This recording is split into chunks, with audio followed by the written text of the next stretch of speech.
Uma vez mais, olá, bom dia, segunda hora do Bom Dia Açores, e prometido é devido. Temos connosco aqui em estúdio o Sr. Padre Vítor Arruda. Olá, muito bom dia. Bom dia, Lucélia, bom dia a todos os nossos ouvintes e as nossas ouvintes. Neste dia tão especial, é verdade, véspera de Natal. Véspera de Natal. É um dia que traz tantas memórias à nossa mente, ao nosso coração. É um dia, de facto, muito especial, esta véspera de Natal, que antecipa aquele encontro de famílias na consoada e também aquele encontro de cristãos na igreja, nas missas do Galo, a celebrar o nascimento de Jesus Cristo. Nós vamos hoje falar muito assim de Natal, com toda a lógica que tem, porque estamos de facto na véspera do Natal. É incontornável. É tão interessante nós vermos as notícias, vermos telejornais e vermos como toda a gente fala no Natal, mesmo não católicos. Portanto, é uma realidade que toca a humanidade, toca o mundo inteiro. Acho que se celebra em todo o mundo, mesmo em países muçulmanos. Eu acredito que haja gente que tenha um toque de natalício nas suas vidas. Os muçulmanos não celebram o Natal, mas os muçulmanos aceitam Jesus Cristo como profeta. Não celebram como o Filho de Deus, mas aceitam-no como profeta e aceitam que ele é filho de Maria, o nascimento especial que ele teve. Portanto, os muçulmanos nesse aspecto são nossos irmãos, aqueles muçulmanos que não são radicais e que claro, são nossos irmãos. E vimos o chefe da sinagoga da mesquita portuguesa precisamente a dizer isso em Lisboa, a dizer nós o Natal irmana-nos, porque Cristo é profeta também para nós. Nós aceitamos-lo como profeta, aceitamos-lo não como Salvador e como Messias, mas como profeta. Portanto, no mundo inteiro celebra-se o Natal. Ele toca todas as pessoas. É uma data incontornável. O 25 de dezembro é uma data incontornável. E tudo isto, permitam-me que leia este texto só para nos situarmos, para percebermos de facto a loucura deste texto, o que ele revolucionou o mundo. O texto da noite de Natal é este. Naqueles dias saiu um decreto de César Augusto para ser recenseada toda a terra. Este primeiro recenseamento efetuou-se quando Quirino era governador da Síria. Todos se foram recensear, cada um à sua cidade. José também subiu da Galileia, da cidade de Nazaré, à Judeia, à cidade de David, chamada Belém, por ser da descendência da casa de Davi, a fim de se recensear com Maria, sua esposa, que estava para ser mãe. Enquanto ali se encontravam, chegou o dia de ela dar à luz e teve o seu filho primogênito. Envolveu em panos e deitou numa manjedoura, porque não havia lugar para eles na hospedaria. Havia naquela região uns pastores que viviam nos campos e guardavam de noite os rebanhos. O anjo do Senhor aproximou-se deles, a glória do Senhor secou-os de luz. Eles tiveram grande medo. Disse-lhes o anjo: não temais, eu anuncio-vos uma grande alegria para todo o povo. Nasceu-vos hoje na cidade de Davi o Salvador, que é Cristo Senhor. Isto vos servirá de sinal. Encontrareis um menino recém-nascido, envolto em panos e deitado numa manjedoura. Imediatamente juntou-se ao anjo uma multidão do exército celeste que louvava a Deus, dizendo: glória a Deus nas alturas e paz na terra aos homens por ele amados. Este é um texto de Lucas, capítulo 2, versículos 1 a 14. E é o texto que se lê em todo o mundo neste dia de Natal, nesta noite de Natal. Nós sabemos que pouco se sabe do nascimento de Jesus Cristo. O que mais importou para os cristãos no início do cristianismo foi a sua paixão, morte e ressurreição. Os primeiros textos bíblicos que se escreveram sobre a vida de Jesus não foi sobre a sua infância, foi as pregações, as histórias que ele contava, as pregações que ele fez, que ele nos deixou como ensinamentos, a sua paixão, aquele momento em que ele foi preso, todo aquele processo da paixão, a sua morte e depois a sua ressurreição. Isto foi o primeiro que se escreveu da vida de Jesus, porque era isso que interessava, isso é que marcou realmente a humanidade. No fundo, escreveu-se aqueles 3, 4 anos em que ele teve a sua pregação pública, a partir dos 30 anos, porque antes pouco se sabe da vida de Jesus. Foi a partir dos anos 80, daquela altura, quando os evangelistas começaram a pôr por escrito a história de Jesus, é que começaram a pensar: mas este homem que morreu numa cruz, este homem que pregou, mas ele era filho de quem? Nasceu como? E quando foram investigar, Lucas foi um dos que foi investigar, Lucas não conheceu Jesus, Lucas já é um apóstolo, um discípulo de São Paulo, portanto ele nem conheceu Jesus. Então Lucas, quando foi investigar, Lucas e Mateus, quando foram investigar, pouca coisa encontraram. Havia 2 ou 3 dados. Ele nasceu de uma mulher chamada Maria e tinha um pai chamado José. Não se sabia grande coisa. E então o que é que Lucas faz? Mas como ele é o Messias e foi aceito como Messias e morreu como Messias, no Antigo Testamento falava-se do Messias. Como é que ia ser o nascimento do Messias? E foi buscar textos do Antigo Testamento. E nesses textos do Antigo Testamento encontrou vários pormenores interessantes sobre o nascimento de figuras importantes, que normalmente era ou de um ser divino e de um ser humano, ou de uma mulher estéril ou de uma mulher virgem, portanto, para dar a importância, para dar a excepcionalidade daquela pessoa, por causa da missão que ela tinha. E ele pegou nestes textos do Antigo Testamento e construiu a história do nascimento de Jesus Cristo, porque sabe muito pouco. O que é histórico é só que ele é nascido de uma mulher chamada Maria e que era casado com um homem chamado José. E são os poucos dados que se tinham.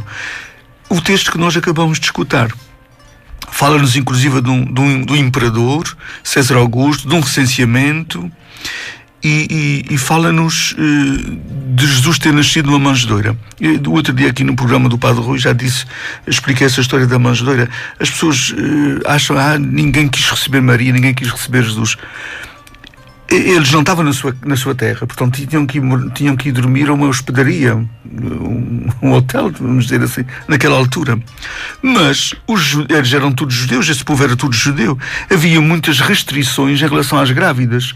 O homem da hospedaria, se aceitasse Maria no fim da gravidez, ele percebeu que ela estava no fim da gravidez, se ele aceitasse Maria na sua hospedaria e nascesse o bebê ali, ele tinha que ter a hospedaria fechada por 80 dias para purificação. Eles naquela altura era assim. Eles consideravam impuro aquele ato todo de nascimento de Maria, claro. Estás a ver? Consideravam impuro. As leis judaicas, não era o fato de ser Maria, as leis judaicas eram assim. Qualquer criança que nascesse durante 80 dias, se fosse um menino era 40 dias, se fosse uma mulher era 80 dias, uma menina era 80 dias, ficaria aquele espaço onde tinha sido o nascimento, o parto, ficava impuro, portanto ficava fechado, ficava em quarentena.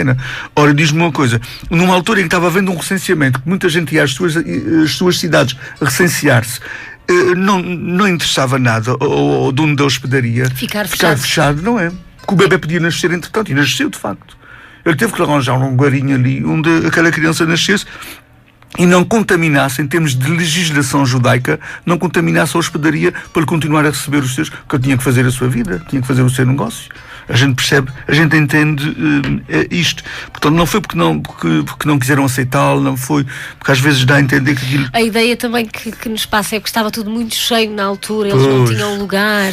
Pois também é isso, mas o facto de ela estar grávida também me prejudicou a situação, porque ninguém a receberia naquele estado, claro. Porque tinham que fechar a loja. Hoje em dia é o contrário, se nós tivermos de dar prioridade, vamos dar as prioridades às grávidas. É isso mesmo, estás a ver. Mas a mentalidade a gente quando lê a Bíblia não pode lê-la com a mentalidade que temos hoje, claro, e muito menos com a mentalidade ocidental que temos.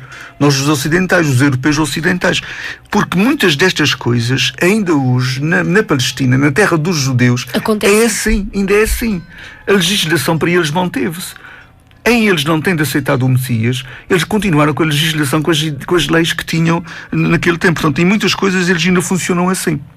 O mesmo se diga dos nossos irmãos muçulmanos. E isto é importante dizer.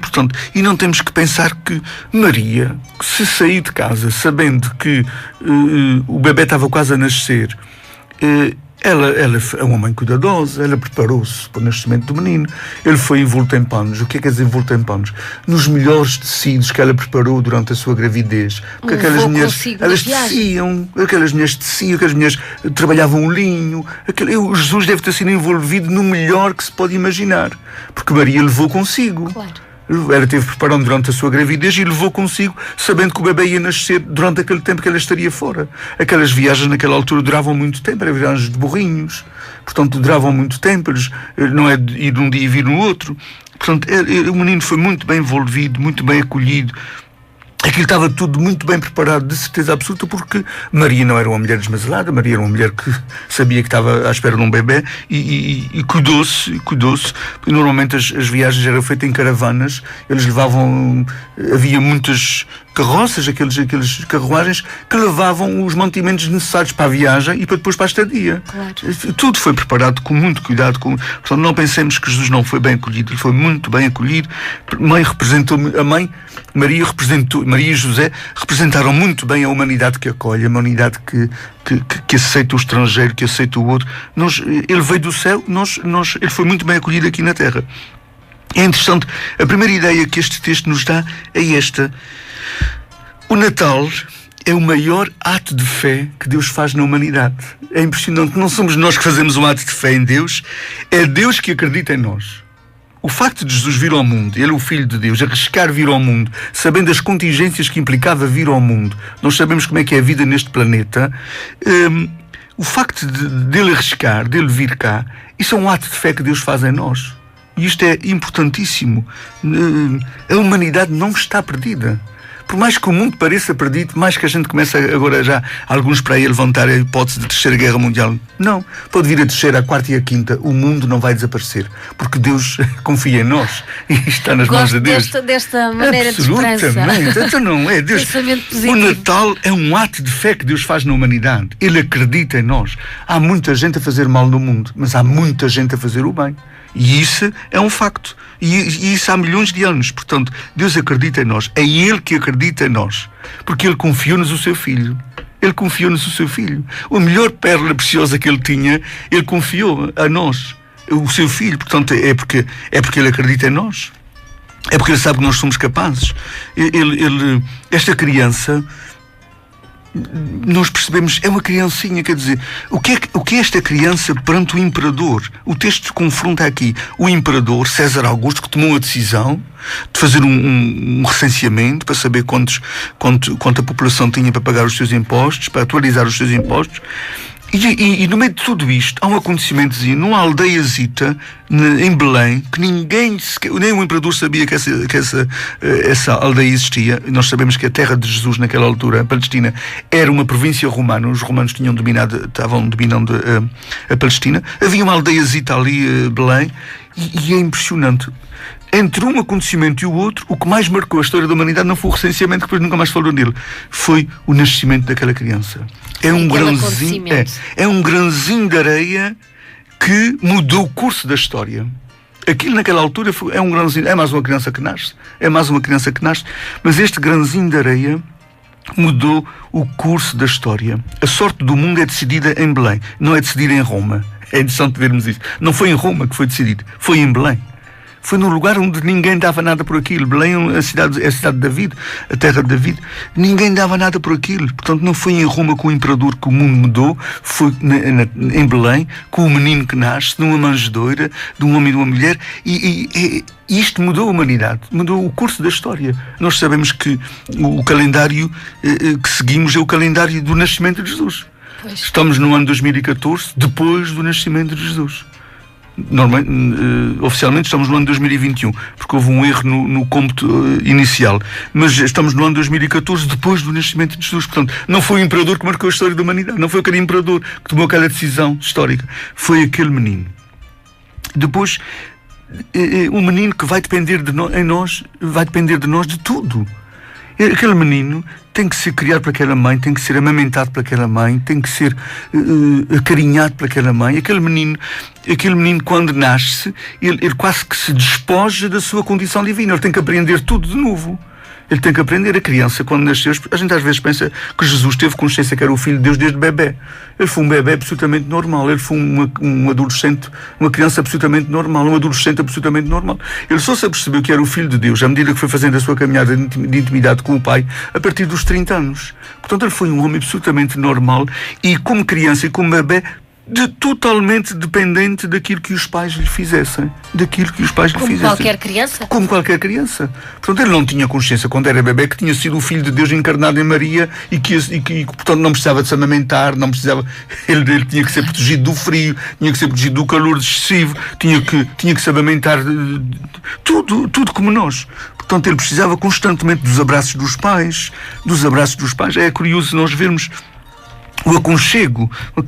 Maria envolveu em si, envolveu em panos e depois colocou na manjedoura. O aconchego, a intimidade com que este texto é descrito. Nós sabemos que, já aqui uma vez falamos a questão dos abraços. Os abraços são fundamentais para o equilíbrio da pessoa. É preciso abraçar muitas crianças, os bebés, porque Jesus precisou muito disso. Se ele depois foi como foi, uma das coisas que a gente vê nas pessoas é: nós somos um pouco o fruto daquilo que os nossos pais fizeram de nós. Jesus foi uma pessoa que fascinava qualquer pessoa que se encontrava com ele. Uma pessoa que se aproximava de todos, que tocava no caixão, que era proibido tocar um caixão de um morto porque ficava impuro, que tocava nos leprosos, tocava nos doentes, abraçava os pecadores. Ele aprendeu isso com quem? Essas carícias, esses afetos. Os afetos vêm do berço, vêm da mãe, vêm do pai. Isso é absolutamente fundamental. Uma vez impressionou-me tanto um rapaz a chorar num grupo de jovens numa paróquia por onde eu passei, que dizia, estávamos a falar dos afetos, da importância dos afetos na vida da pessoa, e esse rapaz com 17, 18 anos, num grupo de jovens, normal, ele dizia: o meu pai nunca me deu um beijo. E começou a chorar. Diante de 30 jovens estavam ali a fazer partilha dos seus afetos e da sua... Claro. O meu pai nunca me deu um beijo. Isto é muito mais importante do que naquela altura, do que os carrinhos de comando, é muito mais importante. A melhor coisa que podemos dar aos nossos filhos é o afeto, o amor. Jesus veio e dependeu disso, dependeu dos afetos de Maria, dependeu dos afetos de José. Jesus foi o Verbo de Deus, o Filho de Deus que teve fome. Jesus foi o Filho de Deus que teve necessidades. Jesus foi o Filho de Deus que chorou. Jesus foi o Filho de Deus que acariciou. Jesus foi o Filho de Deus que sofreu a dor e o sofrimento como nós também sofremos. Ele experimentou tudo o que nós experimentamos. Nós às vezes achamos que Deus está noutra dimensão que não a nossa. Deus é o totalmente outro, mas ele experimentou tudo o que nós experimentamos. E ao vir ao mundo, Jesus sabia que ia morrer. Portanto, podia não ser na cruz, mas tinha que morrer. Porque ao encarnarmos temos que morrer. Neste corpo, nós nascemos condenados à morte. E ele sabia disso, portanto, ele experimentou tudo o que nós experimentamos. A forma como ele lidou com as coisas é que é um desafio para nós e um ensinamento para nós. A forma como ele lidou com tudo na vida. Ele experimentou a dor, o sofrimento, a morte de amigos, a morte de familiares. Ele experimentou isso tudo, como a gente experimenta. Faz parte da vida. A gente às vezes revolta-se perante Deus porque é que as coisas nos acontecem. Já falamos disso aqui tantas vezes. Não, Senhor. Este planeta é mesmo assim. Nós não tínhamos ilusões. Quando for possível viver noutro planeta que haja outra forma de vida, a gente há de ir para lá. Agora é aqui, é assim. Tudo isto pode acontecer. A forma como se lida com as coisas é que é diferente. E Jesus dá-nos esse ensinamento. Portanto, nós nem sequer podemos saber onde é que acaba Deus, onde é que começa o homem, onde é que começa o homem e acaba Deus. Há uma fusão tão grande nesta noite entre Deus e o homem que a gente deve sentir uma força tão grande dentro de nós. Eu sou divino. Nesta noite eu não sei onde é que em mim começa o Vítor e acaba e termina Deus. Entre eu e Deus há uma intimidade tão grande, muito maior do que às vezes aquela que eu tenho comigo mesmo. Muito maior. Isto é a noite da fusão entre Deus e o homem e Deus. E nunca mais isso desapareceu. As pessoas, nós às vezes achamos que quando nos acontecem coisas más, Deus não está lá. Ele está lá mais do que a gente imagina. Nós é que não estamos a ver. Nós temos tendência, enquanto humanos, de não aceitar algumas das coisas. Temos isso. Achamos que algumas das coisas não nos devia acontecer a nós. Só as coisinhas boas e as coisas menos boas podem acontecer aos outros. Mas não é bem assim. A vida não é bem assim. A vida, tudo pode acontecer a todos. E, portanto, esta noite do nascimento de Jesus também é uma noite que nos devia fazer nascer de novo. Ter vontade de ser melhores. Nós às vezes pedimos a Deus que Ele seja mais divino, que faça coisas mais extraordinárias. Deus não fez nada excepcional, fez-se criança, já viste? Uma coisa que é tão normal nascer, vir ao mundo. A gente quer coisas nas nossas vidas excepcionais, extraordinárias. Deus devia fazer um milagre extraordinário, Deus devia acabar com isto, acabar com aquilo, resolver isto, resolver aquilo. E Deus põe-nos na mão, Deus passa a bola para o nosso lado. Nós somos responsáveis e nós é que temos a capacidade de resolver os nossos problemas. Ele passa a bola para o nosso lado. Ele veio ao mundo, fez-se uma criancinha como nós. A gente esperava outra coisa mais extraordinária, que ela aparecesse de uma forma assim muito, muito etérea, como um extraterrestre ou como um super-homem. Não, ele veio uma criancinha como nós, dependente. Se a mãe não tratasse daquele menino, ele morria. E não era para ele ser Deus que queria aguentar-se vivo. Uma criança que não come, que não é amamentada, que não é carinhada pelos pais, morre. Definha. A gente vê isso ainda hoje em dia, infelizmente, nas Áfricas. E, portanto, aquela criança veio dependente de nós. Deus não fez ali milagre nenhum. É igual à gente. Igual à gente. Aquela criança foi perseguida logo por Herodes, que queria matá-la, e os pais tiveram que resolver o problema. E Deus não fez magia. Deus não impediu que ele não fosse morto. Os pais tiveram que fazer a sua parte. Tiveram que fugir. Dos pais. Pois, tiveram que sair daquela terra e ir para o outro lado. Deus não fez ali uma magia que fez com que a Maria e o menino e o José ficassem invisíveis para os soldados não verem aquela criança. Eles tiveram que sair dali. A gente às vezes quer coisas extraordinárias na nossa vida, e Deus nem fez isso com o seu próprio filho. Ele, nem com Maria e com José. Portanto, Deus é muito mais humano do que nós imaginamos. É muito mais humano, porque Ele sabe que a humanidade tem em si todo o potencial para resolver todos os seus problemas. Por isso é que Ele encarnou assim de uma forma normal, humana. Também é assim que nos interessa, porque não me interessava um Deus extraterrestre, porque nós não somos extraterrestres, nós somos terrestres. Nem nos interessava um super-homem, porque nós não somos super-homens, nós somos homens e mulheres, seres humanos. E ele fez isso mesmo. Ele fez isso mesmo. Nós às vezes queremos milagres extraordinários. Os milagres extraordinários não existem. Existem os ordinários, aquilo que é o normal da vida, e é nisso que a gente deve pôr o milagre. É nisso que a gente deve encontrar o milagre. É nisso, é nessas coisas. E Deus dá-nos essa grande lição neste Natal. Nós temos em nós todo o potencial para resolver todas as situações que a vida nos traz. Se não podemos resolver no nosso tempo de vida, deixemos a sementinha para alguém resolver no futuro. É como a ciência faz, é assim. Não resolve a cura de uma doença neste momento, mas deixa uma sementinha na investigação para no futuro. Um passo em frente. O homem é sempre assim. O homem sempre foi assim. A humanidade sempre avançou assim. Portanto, Deus confia em nós. Deus acredita na humanidade. Deus faz um ato de fé na humanidade. E nós devíamos, de facto, querer ser melhores. É possível ser melhor. Jesus foi tão igual a nós neste mundo e teve atitudes tão nobres e tão excelentes e tão divinas que a gente também pode tê-las. A gente não pode dizer, ele fez aquilo porque era Deus. É sempre essa coisa que a gente diz. Não. E eu posso responder assim, tu também és Deus, não estás a fazer porque não queres. Nós somos também divinos. Quando ele se tornou humano, automaticamente nós tornamos-nos divinos. Portanto, nós temos tanta divindade em nós como Jesus também tem. Tanta divindade. Se não fazemos as coisas e se não temos as atitudes nobres que ele teve, a nobreza de sentimentos, a nobreza de atitudes, a nobreza de gestos como Jesus teve, o problema não é de Jesus nem é de Deus que nos fez menos do que ele. Não. O problema é nosso, que estamos a fazer escolhas erradas. O problema é nosso, sempre. A gente insiste teimosamente em escolhas erradas, em termos de sentimentos, em termos de atitudes, em termos de gestos. Mas o problema é nosso. Esta noite de Natal é uma noite que nos deve desafiar a nascer de novo. A nascer de novo, a acreditar que esse Deus está dentro de mim, a fazer-me de novo. Nós não viemos feitos, nós vamos-nos fazendo. Nós não viemos feitos ao mundo, viemos totalmente dependentes. Quando a gente chega ao mundo, estamos totalmente dependentes.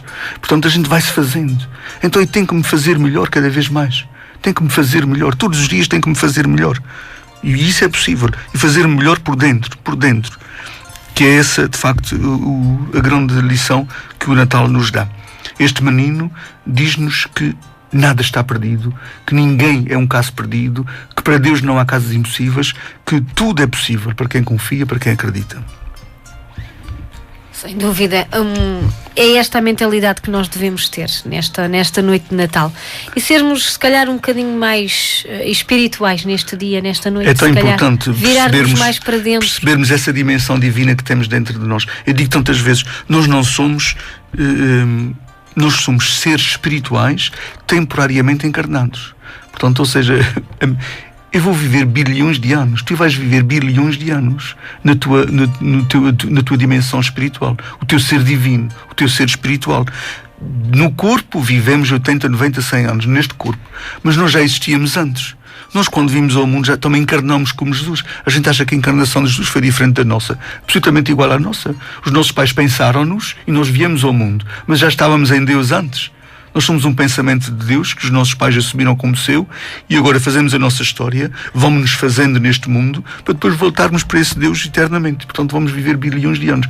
Não queiramos que 80 ou 90 anos da nossa vida estraga os bilhões de anos que a gente vai ter que viver, fazendo escolhas erradas enquanto estamos neste corpo.